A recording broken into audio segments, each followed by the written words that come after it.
Welcome to movie world. Sangeeth പ്രതാപാണ് ഇന്ന് എൻ്റെ കൂടെ ഉള്ളത്. സ്വാഗതം ബ്രോ. Thank you.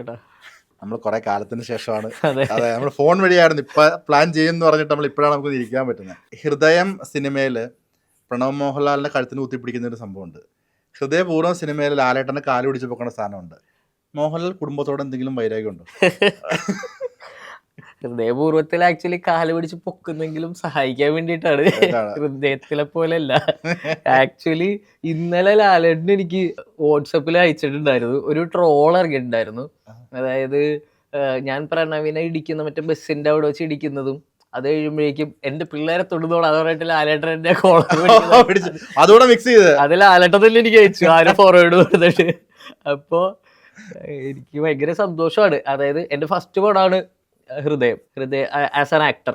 അവിടെ നിന്ന് ഇവിടെ എത്തുമ്പോൾ ലാലേട്ടൻ്റെ ആദ്യം പ്രണവിന്റെ കൂടെ ഇപ്പൊ ലാലേട്ടന്റെ കൂടെ എന്ന് പറയുന്നത് ഭയങ്കര സന്തോഷമുള്ള.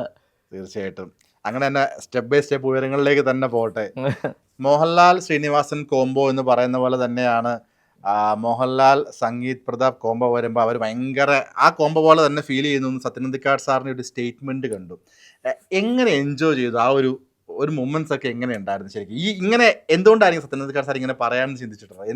എന്തായിരിക്കും കണ്ടത്? ഒരു പക്ഷേ നമ്മൾ ഈ എല്ലാ കാര്യങ്ങളും കൂടെ ഒരു നിമിഷത്തിലേക്ക് വന്നു നിന്ന് നമ്മൾ സ്റ്റക്കായി പോകുന്നൊക്കെ പറയുന്ന പോലെ ആയിരുന്നു സത്യൻ സാർ അങ്ങനെ പറഞ്ഞപ്പോൾ. അത് ആ സ്റ്റേറ്റ്മെന്റിനേക്കാൾ എനിക്ക് ഏറ്റവും വലിയ ഒരു ടേക്ക് അവേ അതിൽ നിന്നുള്ളത് അത് ആര് പറഞ്ഞു എന്നുള്ളതാണ്. അപ്പോൾ നമ്മളുടെ അല്ല, ശരിക്കും പറഞ്ഞാൽ എൻ്റെ അച്ഛൻ്റെ വരെ അവരുടെ വരെ സിനിമ ഇഷ്ടങ്ങളുടെ സമയത്തുള്ളവരാണ് സത്യൻ സാറ്, ശ്രീനിവാസൻ സാറ്, ലാലേട്ടനൊക്കെ. അപ്പം അവരോട് നമ്മൾ കമ്പയർ ചെയ്യപ്പെടുന്നത് തന്നെ എനിക്കറിയില്ല. അത് വേറെ ആരെങ്കിലും ആണ് പറയുന്നെങ്കിൽ ഞാൻ പറയും അയ്യോ അങ്ങനെ പറയില്ലേ എന്ന് പറയുന്ന കാര്യങ്ങളാണ്. ഞങ്ങൾ ആക്ച്വലി പ്രേമിലും ഇറങ്ങിക്കഴിഞ്ഞപ്പോൾ എൻ്റെയും നെസ്ലിൻ്റെ ഒക്കെ വെച്ചിട്ട് ഇങ്ങനത്തെ കുറെ കമ്പാരിസൺസ് ഒക്കെ ഇങ്ങനെ സ്നേഹത്തോടെ ആൾക്കാർ പറഞ്ഞപ്പോൾ ഞങ്ങൾ ഇങ്ങനെ പറയും പേടിയാവണമെന്നുള്ളത്. അല്ലെങ്കിൽ ആരെങ്കിലും നമ്മളോട് നേരിട്ട് പറയുമ്പോൾ പറയും അയ്യോ ഇങ്ങനെ പറയില്ലേ എന്ന് പറയും.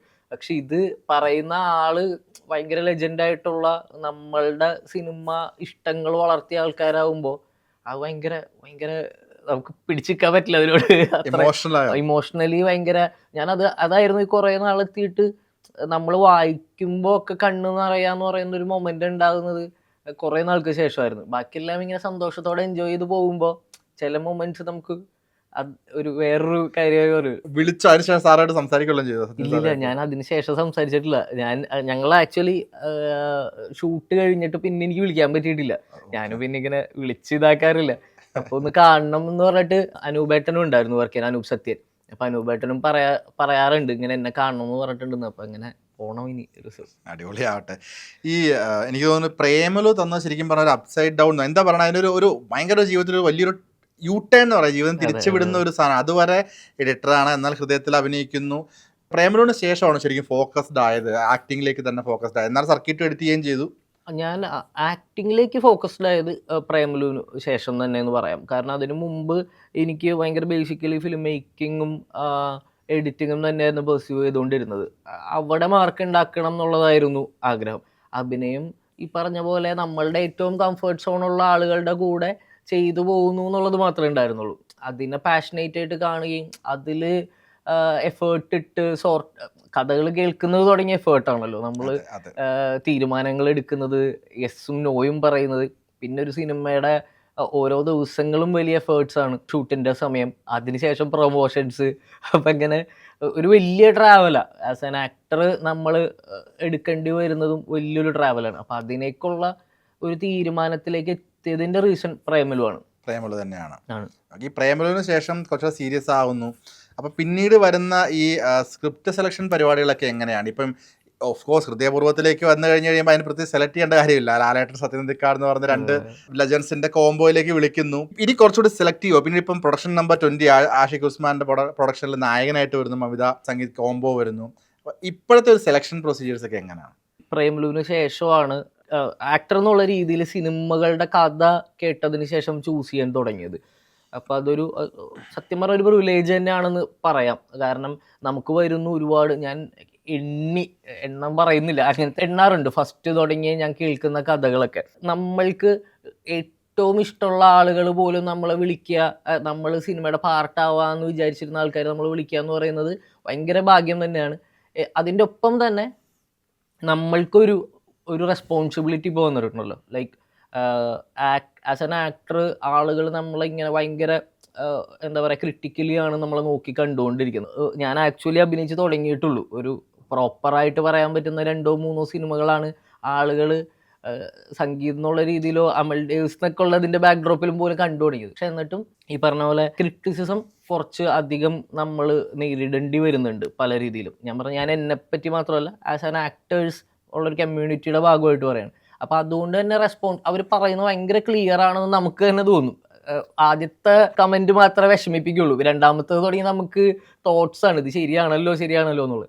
അപ്പോൾ അതിൻ്റെ റെസ്പോൺസിബിലിറ്റിയുടെ ഭാഗമായിട്ട് മാക്സിമം എന്തെങ്കിലുമൊക്കെ ആളുകൾക്കും സെർവ് ചെയ്യാൻ പറ്റുന്ന, എൻ്റർടൈൻ ചെയ്യാൻ പറ്റുന്ന കാര്യങ്ങൾ, അല്ലെങ്കിൽ എനിക്ക് ഇഷ്ടപ്പെടുന്ന സിനിമകൾ എന്നുള്ള രീതിയിൽ തന്നെയാണ് ഞാൻ ചൂസ് ചെയ്യുന്നത്. പിന്നെ നമ്പർ ഓഫ് സിനിമകളേക്കാൾ ക്വാളിറ്റി കണ്ടന്റുകളുടെ ഭാഗമാവാനാണ് ശ്രമിക്കുന്നത്. എല്ലാ ആക്ടേഴ്സിൻ്റെ ലൈഫിലും ഒരു സിനിമ ഉണ്ടാവും, അവരുടെ കരിയറിന് തിരിച്ചു വിടുന്നൊരു സിനിമ. ചിലപ്പോൾ അവർ അത് വെച്ചിട്ടായിരിക്കും പിന്നീടുള്ള കാലഘട്ടം മുഴുവൻ അറിയപ്പെടുന്നത്. ഇപ്പോൾ മണിയമ്പിള്ള രാജു, അദ്ദേഹത്തിൻ്റെ പേര് തന്നെ അങ്ങനെയായി മാറി. പക്ഷേ അതിനുശേഷം അദ്ദേഹം ഒരുപാട് കഥാപാത്രങ്ങൾ ചെയ്യുന്നവർ, ഒരുപാട് നടന്മാരും നടിമാരും നമ്മുടെ ഇൻഡസ്ട്രിക്കകത്തുണ്ട്. ഇപ്പം പ്രേമലുവിന് മുന്നേ പല സിനിമകൾ അഭിനയിച്ചിട്ടുണ്ടെന്നുണ്ടെങ്കിൽ ഇപ്പോഴും സംഗീത് പ്രതാപ് എന്ന് പറയുന്നതിലും ആൾക്ക് നമ്മുടെ അമൽ ഡേവിസ് എന്ന് പറഞ്ഞു കഴിഞ്ഞാൽ പെട്ടെന്ന് കണക്റ്റ് ആവും. ഈ അമൽ ഡേവിസ് ആക്ച്വലി പോസിറ്റീവാണ് ഒരു പരിധി വരെ, പക്ഷെ അതിൽ നിന്നൊരു മോചനത്തിന് വേണ്ടി ശ്രമിക്കുന്നില്ല. അമൽ ഡേവിസ് എന്നുള്ള ഐഡന്റിറ്റിയിൽ തന്നെ അറിയപ്പെടുക. ഇപ്പോഴും ഹരിഹരസുധൻ ഓഫ് കോഴ്സ് വന്നു, ഇപ്പോൾ ഹൃദയപൂർവ്വം വരുന്നു. എന്നാലും സംഗീത് പ്രതാപ് എന്ന് പറഞ്ഞാൽ കൂടെ ഒരു അമൽ ഡേവിസ് ഓട്ടോമാറ്റിക്കലി ആൾക്കാർ ചേർക്കും. അത് ശരിക്കും പറഞ്ഞ ഒരു ആക്ടറെ സംബന്ധിച്ച് ഇപ്പോൾ ഒരു റിസ്ക് എലമെന്റ് അല്ല, അതിൻ്റെ അകത്ത് മാറണം എന്ന് ചിന്തിക്കാറുണ്ടോ? ആ ഒരു പേരിനെ ഓവർകം ചെയ്യണം. ഞാൻ രണ്ടാമത്തെ സിനിമ തുടങ്ങിയ നമ്മൾ ചെയ്യുന്ന വർക്കിൽ അത് മാറണം എന്നുള്ളത് ഭയങ്കര അലേർട്ടായിരുന്നു. അതായത് ഇപ്പോൾ ഹരിഹരസുധൻ ചെയ്യുമ്പോൾ അതിൽ നിന്നൊരു മാറ്റം വരണം എന്നുള്ള ഭയങ്കര ആഗ്രഹം ഉണ്ടായിരുന്നു. എനിക്കും തോന്നിയത് പിന്നീടാണെങ്കിലും ആളുകൾക്ക് അത് കൂടുതലും പേരിൽ മാത്രമാണ് അവർ അമൽ ഡേവിസ് എന്ന് വിളിക്കുന്നത്. അപ്പോൾ എൻ്റെ അടുത്ത് ഇങ്ങനെ വരെ പറഞ്ഞിട്ടുണ്ട്, അമൽ ഡേവിസ് ഹരിഹരസുധൻ നന്നായിട്ട് ചെയ്തു കേട്ടോ എന്ന് പറഞ്ഞിട്ടുണ്ട്. അപ്പോൾ ആക്ച്വലി എൻ്റെ പേര് മാത്രമാണ് ഇപ്പോൾ ആളുകൾക്ക് അമൽ ഡേവിസ് എന്നുള്ളത്. ആസ് നമ്മൾ ചെയ്യുന്ന പെർഫോമൻസസ് ആണെങ്കിലും സിനിമകളാണെങ്കിലും മാറ്റി കൊടുക്കുമ്പോൾ ആൾക്കാർ ഹാപ്പി ആവും തന്നെയാണ് തോന്നുന്നത്. എനിക്ക് ആ ടെൻഷൻ ഉണ്ടായിരുന്നു കേട്ടോ സത്യം പറഞ്ഞു കഴിഞ്ഞാൽ. ഇപ്പോൾ ചില സ്ഥലങ്ങൾ, ഇപ്പോൾ പ്രത്യേകിച്ച് ഹൃദയപൂർവ്വത്തിൽ പറയുമ്പോൾ അവരുടെ ക്യാരക്ടർ ഭയങ്കര Taylor made Amal Davis type of character ആയിരുന്നു എഴുത്തിലുമൊക്കെ, ഹൃദയപൂർവ്വത്തിലും. അപ്പോൾ പ്രതീക്ഷിക്കാം. അതാണ് ഇപ്പോൾ എൻ്റെ അടുത്ത് പറയുമ്പോഴും ഇതിൽ ലാലേട്ടൻ്റെ പ്രേമലു എന്ന് പറയുന്നതിൽ ഒരു ഭയങ്കര അതിലെ പ്രേമലു ഫാക്ടർ ഒരു പരിധിവരെ ഞാനും കൂടിയാണ്, അമൽ ഡേവിസും കൂടിയാണ്. ഞാനതിൽ കണ്ട ഒരു ഭയങ്കര എക്സൈറ്റിംഗ് ആയിട്ടുള്ള കാര്യം എന്ന് പറയുന്നത്, ഞാൻ നെസ്ലിൻ്റെ അടുത്ത് എനിക്ക് ഏത് ലെവലിലോട്ട് കംഫർട്ട് സോണാണോ ഉണ്ടായിരുന്നത് അതേ കംഫർട്ട് സോണിൽ ലാലേട്ടൻ്റെ കൂടെ ചെയ്യുമ്പോൾ കിട്ടുക. അപ്പോൾ ആ പെർഫോമൻസ് കാണുമ്പോൾ ആൾക്കാർ ഭയങ്കരമായിട്ട് എൻജോയ് ചെയ്യുന്ന കാണുമ്പോൾ എനിക്ക് ആദ്യം ശരിക്കും ഫസ്റ്റ് ഡേ ഒക്കെ എനിക്ക് ഡൗട്ട് ഉണ്ടായിരുന്നു. ചെയ്തു തുടങ്ങുമ്പോൾ നമ്മൾ ഫസ്റ്റ് ഡേ ആണ് എനിക്ക് കൂടുതലും ക്യാരക്ടർ ഡീറ്റെയിലിംഗ് ഒക്കെ കിട്ടിയത്.